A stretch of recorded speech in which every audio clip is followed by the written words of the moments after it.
March 29ஆம் தேதி நிகழக்கூடிய இந்த சூரிய கிரகணம் அன்னைக்கு, கிரகணம் முடிந்த பிறகு வீட்டை முதல்ல துடைக்கணுமா? நம்ம போய் முதல்ல குளிக்கணுமா? அப்படிங்கிறத பத்தியும், எந்த உணவை அன்று கட்டாயமாக சமைக்கவே கூடாது அப்படிங்கிறத பத்தியும் இந்த பதிவுல நம்ம தெரிஞ்சுக்கலாம்.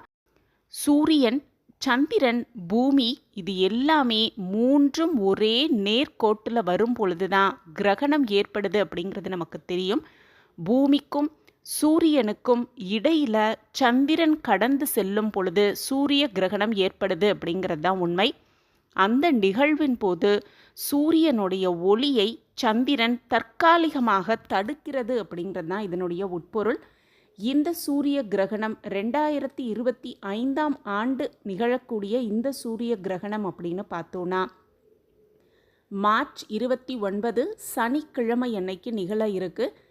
சூரிய கிரகணத்திற்கான நேரம் என்னன்னு பார்த்தோன்னா, இந்திய நேரப்படி பார்த்தோன்னா பகல் 2:20 மணிக்கு துவங்கி மாலை 4:17 மணிக்கு உச்சமடைந்து மாலை 6:15 மணிக்கு நிறைவடைய உள்ளதாக சொல்லப்பட்டிருக்கு.